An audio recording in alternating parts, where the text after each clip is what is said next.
can you outline the basic story of the 1994 genocide?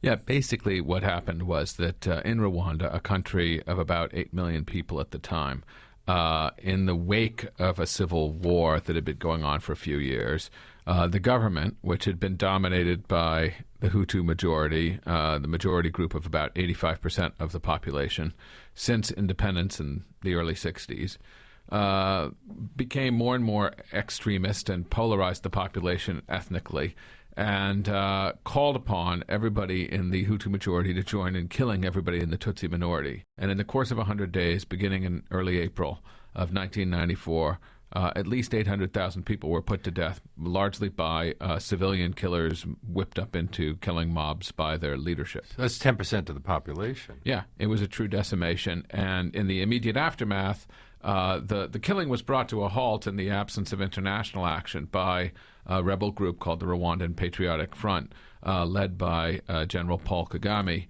And they then established a government as the former Hutu dictatorship and its followers and all these genocidaires fled into exile. Now, what was the reasoning behind the massacre? What were they saying?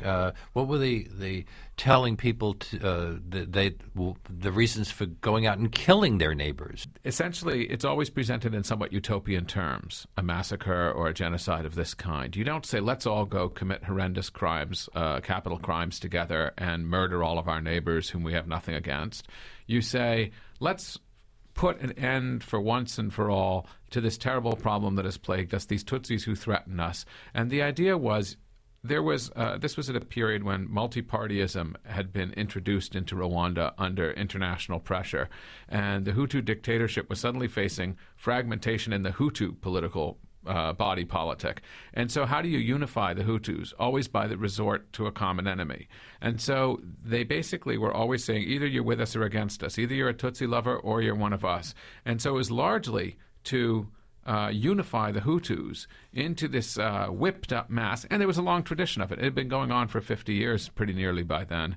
And you actually see that in the very first days of the massacre, it was the Hutu oppositionists who were some of the first put to death, the leadership of the Hutu opposition, so that this process of trying to create a completely homogenous, unified, monolithic political mass behind this dictatorship was what went into it. It was simply from one day to the next, the license was created, and yet it wasn't from one day to the next in the sense that the ideology and the rhetoric and the propaganda and the reward system, because whenever there had been killing in the past, there had always been impunity and forgiveness from the state to the killers.